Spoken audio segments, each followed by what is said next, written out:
দোয়া কবুলের সময়গুলো শুনে নেন। রাতের শেষ অংশে দোয়া কবুল হয়। বৃষ্টি পড়ছে, বৃষ্টি, দোয়া করলে দোয়া কবুল হয়। আজান হচ্ছে, আজান, আজানের উত্তর দেন, উত্তর দেওয়ার পরে আজানের দোয়া পড়েন, তারপরে রাসূলের প্রতি দরুদ পড়েন সাল্লাল্লাহু আলাইহি ওয়াসাল্লাম, হাত উঠিয়ে দোয়া করেন, দোয়া কবুল হয়ে যাবে ইনশাআল্লাহ। আজান হয়েছে, ইকামত হবে, আজান ইকামতের মাঝখানে একটা সময় আছে না, এই সময় দোয়া করেন, দোয়া কবুল হয়ে যাবে ইনশাআল্লাহ। সুন্দর করে ওযু করেন, ওযু করে হাতটা তুলে দোয়া করেন, দোয়া কবুল হয়ে যাবে ইনশাআল্লাহ।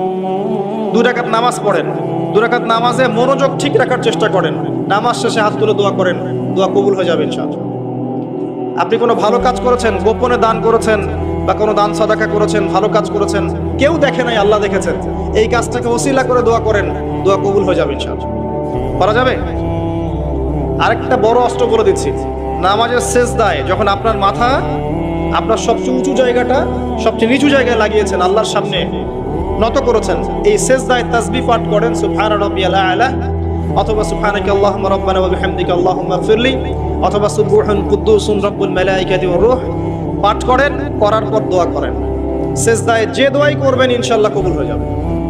সেজদায় যে দোয়াই করবেন ইনশাআল্লাহ কবুল হয়ে যাবে। বলেন সুবহানাল্লাহ। নবী সাল্লাল্লাহু আলাইহি ওয়াসাল্লাম বলেছেন, বান্দা সেজদায় আল্লাহর যতটা কাছে থাকে অন্য কোনো সময় এত কাছে যেতে পারবে না। আর আমরা কি করে টুক করে সেজদা দিয়ে টুক করে উঠে যাই, একটা দোয়া করার সুযোগ পাই না, চান্সও দেই না। সেজদায় দোয়া কবুল হয়, প্রত্যেকটা সেজদায় একটা করে দোয়া করেন না, একটা করে দোয়া করেন। আরবিতে দোয়া করতে পারলে সবচেয়ে ভালো, যেগুলো কোরআন এবং সুন্নাহ থেকে সাব্যস্ত। যদি নফল নামাজ পড়েন, আপনার আরবি জানা নাই মোটেই, বাংলাতেই বলেন, আল্লাহ আমি অসুস্থ, আমাকে শেফা দাও, আল্লাহ আমার ছেলেটাকে হেদায়েত দাও, আল্লাহ আমার রিজিক প্রশস্ত করে দাও, আল্লাহ আমাকে হালাল রিজিকের ব্যবস্থা করে দাও, আল্লাহ আমাকে মাফ করে দাও, বলা যায় না? দোয়া কবুলের অন্যতম সময় রমজান মাস, যেটা সামনে আসছে, রোজা রাখা অবস্থায় আপনি দোয়া করলে দোয়া কবুল হয়ে যাবে ইনশাআল্লাহ। এবং যখন মানুষ আপনার আমল দেখছে না, আপনি গোপনে আমল করছেন, সৎ আমল, যে কাজগুলো মানুষ দেখছে না, আপনি জানেন, আল্লাহ জানেন, ওই কাজগুলোকে দোহাই করে আল্লাহর কাছে দোয়া করেন, কবুল হয়ে যাবে ইনশাআল্লাহ। আরো আছে, অসুস্থ হয়েছেন, দোয়া করেন, দোয়া কবুল হতে পারে। অসুস্থ রোগী দেখতে গিয়েছেন, রোগীকে বলেন আমার জন্য দোয়া করুন, দোয়া কবুল হবে ইনশাআল্লাহ। রোগীর দোয়া ফেরেশতাদের দোয়ার মতো, রোগীর দোয়া মালায়েকার দোয়ার মতো কবুল হয়ে যায়। দোয়া কবুল করতে হলে বেশি বেশি দরুদ পড়েন, ইনশাআল্লাহ দোয়া কবুল হয়ে যাবে। ওই সাহাবীর কথা বলছিলাম, তিনি বলছেন, ইয়া রাসূলুল্লাহ, আমি দোয়ায় কতটুকু দরুদ পড়ব? নবীজি বলছেন, তোমার যতটুকু ইচ্ছা। সাহাবী বলছেন, আমি কি 4 ভাগের 1 ভাগ পড়ব? নবীজি বললেন, তোমার যতটুকু ইচ্ছা, বাড়াতে পারলে ভালো হয়। সে বলছে, আমি কি তাহলে অর্ধেক দরুদ পড়ব? নবীজি বললেন, তোমার ইখতিয়ার, যদি বাড়াতে পারো খায়ের। সবশেষে সাহাবী বলছেন, আমি কি পুরোটা সময় দরুদ পড়ব? নবীজি বলছেন, তাহলে তোমার কোনো দুশ্চিন্তা থাকবে না, তোমার কোনো টেনশন থাকবে না, তোমার সবকিছু ক্লিয়ার, ইহকাল পরকালের সব দায়িত্ব আল্লাহ নিয়ে নেবেন। একটা কালিমা আছে, সকালে এবং সন্ধ্যায় 7 বার করে পড়লে আল্লাহ পাক ওই ব্যক্তির দুনিয়া আখিরাতের সমস্ত দায়িত্ব নিয়ে নেবেন ইনশাআল্লাহ তাআলা। বলে দেব সেটা কি? হাসবি আল্লাহ লা ইলাহা ইল্লাহু আলাইহি তাওয়াক্কালতু ওয়া হুয়া রাব্বুল আরশিল আযীম। কোন সূরায় আছে এটা? কে বলতে পারবেন? একজন আলেম একজন বলেছেন, আমি জেনারেলদের কাছ থেকে উত্তর চাচ্ছিলাম। কোথায় আছে? হাসবি আল্লাহ লা ইলাহা ইল্লাহু আলাইহি তাওয়াক্কালতু ওয়া হুয়া রাব্বুল আরশিল আযীম। যে সূরা আপনাকে প্রমাণ করে দিবে যে আপনি মুমিন না মুসলিম না মুনাফিক, তার নাম সূরা তাওবা। একটা সূরা কোরআনের যে প্রমাণ করে দিবে যে আমি আসলে মুমিন না আমি আসলে মুসলিম না আমি আসলে মুনাফিক, প্রমাণকারী সূরার নাম হচ্ছে তাওবা। এই সূরার শেষের দিকে আছে, একদম শেষে, হাসবি আল্লাহ লা ইলাহা ইল্লাহু আলাইহি তাওয়াক্কালতু ওয়া হুয়া রাব্বুল আরশিল আযীম। হাসবি আল্লাহ, আল্লাহ আমার জন্য যথেষ্ট, লা ইলাহা ইল্লাহু, তিনি ছাড়া কোনো ইলাহ নাই, আলাইহি তাওয়াক্কালতু, আমি তার প্রতি তাওয়াক্কুল করেছি, ভরসা করেছি, ওয়া হুয়া রাব্বুল আরশিল আযীম, তিনি মহান আরশের রব। এই কথা যে বলবে সকালে 7 বার, সন্ধ্যায় 7 বার, দুনিয়া আখিরাতের যে কোনো প্রয়োজন আল্লাহ পাক পূরণ করে দিবেন ইনশাআল্লাহ। এটা আরেকজন নবী বলেছিলেন, তার নাম কি? এটা একজন নবী বলেছিলেন, তার নাম কি? যাকে আগুনে ফেলা হচ্ছিল, এবার বুঝতে পারছেন কি নাম? ইব্রাহিম আলাইহিস সালাম যখন তাকে ফেলা হচ্ছে, তখন জিবরাইল আলাইহিস সালাম চলে এসেছেন, এসে বলছেন যে আমার কাছে কি আপনার কোনো প্রয়োজন আছে? আপনি চাইলে আমি এই আগুনের ব্যাপারে আপনাকে হেল্প করতে পারি। ইব্রাহিম আলাইহিস সালাম বলছেন, হাসবি আল্লাহ ওয়া নি'মাল ওয়াকিল, আল্লাহ আমার জন্য যথেষ্ট আর তিনি কতই না উত্তম কর্মবিধায়ক। বলার সাথে সাথেই আল্লাহ পাক বললেন, ইয়া নার, হে আগুন, কুনি বারদান ওয়া সালামান আলা ইব্রাহিম, হে আগুন ঠান্ডা হয়ে যাও, শীতল আরামদায়ক ঠান্ডা হয়ে যাও ইব্রাহিমের জন্য। এই আমলগুলো নিয়মিত করেন, আল্লাহ পাক করার তৌফিক দান করুন, আমিন। একবার নবী সাল্লাল্লাহু আলাইহি ওয়াসাল্লাম ঘরে বসে আছেন এবং তখন ফজরের আজান দিয়েছে। তিনি বাসা থেকে বের হয়ে গেলেন, দেখলেন যে তার স্ত্রী মুসল্লায় নামাজ পড়ছে এবং নামাজ শেষ করে তিনি সুবহানাল্লাহ, আলহামদুলিল্লাহ, আল্লাহু আকবার, লা ইলাহা ইল্লাল্লাহ এগুলো পড়ছেন। হাতে খেজুরের বিচি আছে, খেজুরের বিচি এগুলো দিয়ে পড়ছেন, গুনছেন। নবীজি চলে গেলেন নামাজে সাল্লাল্লাহু আলাইহি ওয়াসাল্লাম, গিয়ে সালাত পড়লেন, তার সকালের কাজগুলো সারলেন।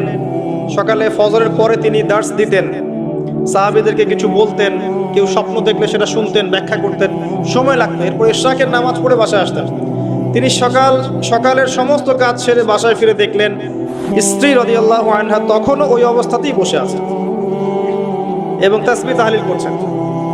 আল্লাহর নবী সাল্লাল্লাহু আলাইহি ওয়াসাল্লাম অবাক হয়ে জিজ্ঞাসা করলেন, তুমি কি তখন থেকে এখানে বসে আছো? তখন থেকেই তাসবিহ তাহলিল করছো? তার স্ত্রী বললেন, হ্যাঁ ইয়া রাসূলুল্লাহ সাল্লাল্লাহু আলাইহি ওয়াসাল্লাম। তখন নবীজি বললেন, আমি তোমার এখান থেকে বের হওয়ার পরে মাত্র 5টা কালিমা 3বার পড়েছি। কয়টা কালিমা? মাত্র 5টা কালিমা আমি 3বার পড়েছি। তুমি যতক্ষণ আমল করেছো, এই আমলটাকে যদি এক পাল্লায় রাখা হয় আর আমারটাকে আরেক পাল্লায় রাখা হয়, আমারটা ভারী হবে বলে আমি আশা করি। সেটা কি? সেটা হচ্ছে এক, আমার সাথে বলেন, সুবহানাল্লাহি ওয়া বিহামদিহি। 2, আদাদা খালকিহি। 3, ওয়া রিদা নাফসিহি। 4, ওয়া জিনাতা আরশিহি। 5, ওয়া মিদাদা কালিমাতিহি। এই 5টা কালিমা 3বার করে, সুবহানাল্লাহি ওয়া বিহামদিহি, আদাদা খালকিহি, ওয়া রিদা নাফসিহি, ওয়া জিনাতা আরশিহি, ওয়া মিদাদা কালিমাতিহি। পারা যায়? সকালে 3বার বললে এই দেখেন 3, 4, 5 ঘন্টার ইবাদতের নেকি পাচ্ছেন আপনি। আরেকটা বলে দেই, ফজরের নামাজ জামাতে পড়ার পরে কেউ যদি বসে থাকে, নামাজ জামাতে পড়েছে এরপর জায়গায় বসে আছে, নামাজ শেষ, নামাজের পরে দোয়া হয়েছে আলহামদুলিল্লাহ, দোয়া করেছে, নামাজে বসে আছে, নামাজের শেষে বসে আছে, তাসবিহ তাহলিল করছে, করতে করতে করতে করতে সূর্য উঠে গেল। সূর্যটা উঠে যাওয়ার পরে সেই ব্যক্তি যদি 2 রাকাত নফল নামাজ পড়ে, যেটাকে আমরা ইশরাকের নামাজ বলি, এটা পরে যদি বাসায় ফিরে যায়, আল্লাহ রাসূল বলছেন সাল্লাল্লাহু আলাইহি ওয়াসাল্লাম, তার আমল নামায় একটা কবুল হজ, একটা কবুল উমরার নেকি দেওয়া হবে। এই আমলগুলো করতে খুব কষ্ট হবে ভাই।